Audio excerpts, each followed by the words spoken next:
Alors, en ce qui concerne maintenant la rotation, donc deuxième transformation, un petit peu plus compliquée. Plus compliquée, pourquoi? Parce que là, vous allez devoir manier plusieurs instruments.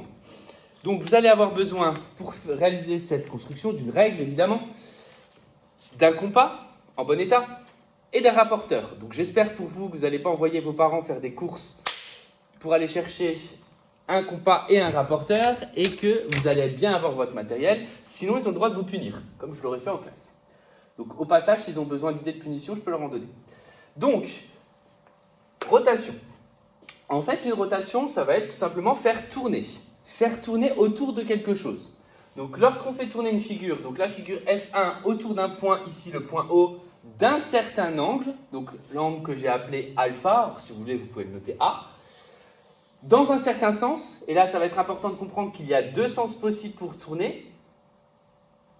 Il y a le sens des aiguilles d'une montre et le sens inverse des aiguilles d'une montre. Donc, le sens des aiguilles d'une montre, c'est celui-là. J'espère que tout le monde le reconnaît.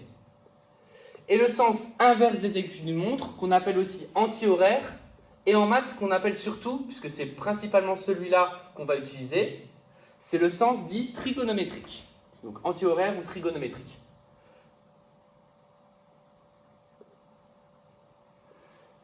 De base, pour moi, si je ne précise pas, mais j'essaierai quand même à chaque fois de le faire, mais en tout cas dans les énoncés, si ce n'est pas précisé, ça sera le sens anti-horaire, c'est-à-dire le sens trigonométrique qui sera de base.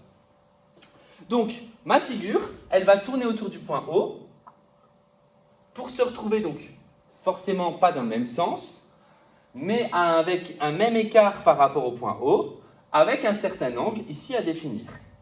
Donc, avec comme remarque, donc ce que j'ai dit pour le sens trigonométrique, deuxième remarque, c'est que la rotation, quand on fait un angle de 180 degrés, qu'est-ce qu'on fait quand on fait un angle de 180 degrés? Encore une fois, autour d'un point, on fait un demi-tour. Donc, ce que je vous ai dit tout à l'heure sur la symétrie centrale, c'est un cas particulier de rotation. Donc, construire une symétrie centrale, c'est un cas particulier d'une rotation d'angle 180 degrés. Et que l'angle de 180 degrés soit dans le sens des aiguilles d'une montre ou dans le sens inverse des aiguilles d'une montre ne change pas. Parce que je tourne comme ça ou dans le sens inverse, je me retrouve au même point. Donc, pour 180 degrés, c'est le cas où on n'a pas besoin de préciser le sens. D'accord? Maintenant, on va voir comment construire une image d'un point. Et c'est là où vous allez avoir besoin, en même temps que moi, de votre matériel de géométrie. Pour construire l'image d'un point, du coup, vous allez faire comme moi, placer un point O. Donc, j'efface ça là. On va refaire un exemple d'une rotation d'angle 45 degrés, sens trigonométrique,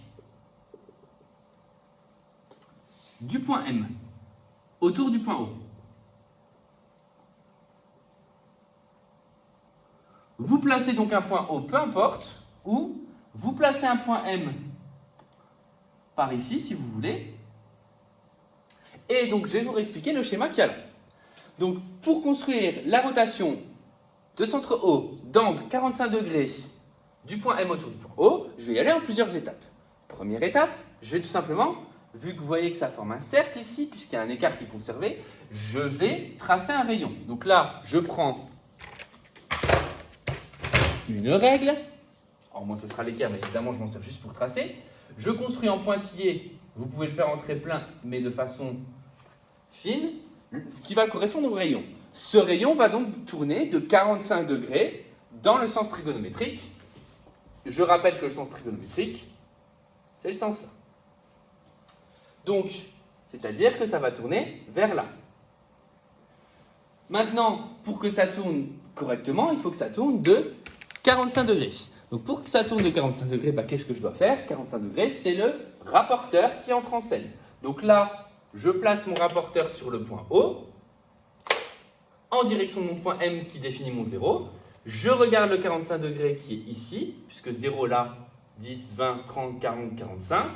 Je mets une petite marque pour dire qu'il y a le point. Et ensuite, je retrace ce qui correspond à mes 45 degrés. Au passage, vous voyez que je suis allé plus loin. Je ne sais pas, ça se trouve, il faudra que j'aille encore plus loin. Qu'est-ce qu'il suffit de faire pour finir?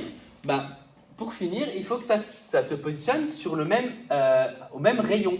Donc, je vais prendre cette fois-ci mon compas, qui est bien plus précis que la règle. Mais si vous n'avez pas de compas, évidemment, la règle vous permet de mesurer cette mesure-là et vous le reportez ici. Mais le compas étant bien plus précis, et c'est le compas qui tourne, donc je prends le compas, l'écart entre O et le point M. Et donc, du coup, jusqu'à ce que j'obtienne l'intersection avec mon arc de cercle et mon angle de 45 degrés. Cette intersection s'appelle M'. M' est donc l'image du point M par la rotation de centre O. Donc M', c'est l'image par la rotation de centre O d'angle 45 degrés du point M. J'ai tourné autour de O et là, je peux mettre 45 degrés. Voilà. Cette manipulation-là, malheureusement, mis à part pour certains angles particuliers, va être délicate à faire pour une figure. Parce que si je dois construire non pas la rotation d'un point, mais la rotation de toute une figure, je vais devoir faire cette manipulation autant de fois qu'il y a de sommets. Vous allez le voir, vous allez devoir le faire à la fin du cours. Il y aura une rotation de 4 points à faire. Il faudra être très vigilant et très méticuleux. Je fais la rotation de mon premier point, j'efface ce qui n'est pas nécessaire en termes de trait de construction, et je fais la rotation du suivant, etc. etc. pour ne pas se mélanger, parce que là, contrairement à la translation, les carreaux, on va avoir du mal à s'en servir. Voilà pour la rotation. Donc ce qu'il faut retenir, c'est qu'il y a un angle, donc l'angle MOM' va respecter 45 degrés dans un certain sens. Ça aurait très bien pu être, si j'avais choisi dans l'autre sens, l'angle de 45 degrés aurait été vers la droite. Et il y a une conservation de longueur, puisque la distance MO, c'est la même que la distance M'. Alors, ce qui va me permettre d'enchaîner sur les propriétés de ces deux transformations, d'ailleurs de ces mêmes 4 transformations, puisque les 4 transformations vérifient quasiment les mêmes propriétés. Alors, on pourrait quand même les ranger en 2 catégories. Mais les propriétés à retenir, c'est que la translation, tout comme la rotation, ça conserve les longueurs. Quand vous allez faire glisser une figure, la figure à l'arrivée sera exactement la même, sauf qu'elle ne sera pas au même endroit, que la figure de départ. Ce qui veut dire que tous les segments vont être de même mesure, tous les segments image et figure de départ. Donc la translation et la rotation, d'ailleurs, conservent les longueurs. Elles conservent également l'alignement, parce que si je fais une translation avec un point, par exemple, qui est au milieu, son image, l'image du milieu, ça restera au milieu. Pareil pour la rotation. Ça va conserver les aires, puisque quand on va avoir des choses qui se superposent, si on regarde le robot qui est juste au-dessus, le robot c'est le même, c'est juste qu'il a tourné. Donc que ça soit pour le robot ou pour même la première figure, l'avion, ces deux figures sont les mêmes, elles sont juste pas au même endroit et pas forcément dans le même sens. Mais en tout cas, même aire. Du coup, même périmètre aussi, puisqu'il y a la même longueur, donc le milieu, et les angles. C'est-à-dire que, vu que les figures sont les mêmes, les angles vont se superposer, donc on a aussi conservation des angles. Donc ça fait beaucoup de propriétés en une. Évidemment, dans les exercices, il faudra cibler ce qu'il y a d'utile. Ne marquez pas, comme vous avez pu marquer en DM, toutes les propriétés que vous connaissez sur la translation, la rotation. Si on a besoin du fait de calculer des longueurs, on va dire que la translation ou la rotation, selon la figure qu'on utilise, conserve les longueurs. Si on a besoin d'angle, on parlera d'angle. Si on a besoin d'air, on parlera d'air. Donc ne mélangez pas tout et ciblez bien que là, dans cette propriété qui est à connaître par cœur, il faut en voir plusieurs. Et donc à cibler à chaque fois uniquement la partie qui est utile. Et donc pour finir ce chapitre, qui est relativement court, je vais vous demander de construire la translation de cette figure par rapport à ce vecteur qui va de E vers F. Alors attention, la flèche, elle va de E vers F. Donc vous allez dans un premier temps, et ça c'est relativement simple, faire ce qu'on a fait avant, faire bouger tous les points A, B, C, D comme le mouvement de E vers F. Donc on va définir le mouvement de E vers F, et ensuite, grâce à ça, on va pouvoir définir l'image de cette figure par la translation qui envoie E vers F.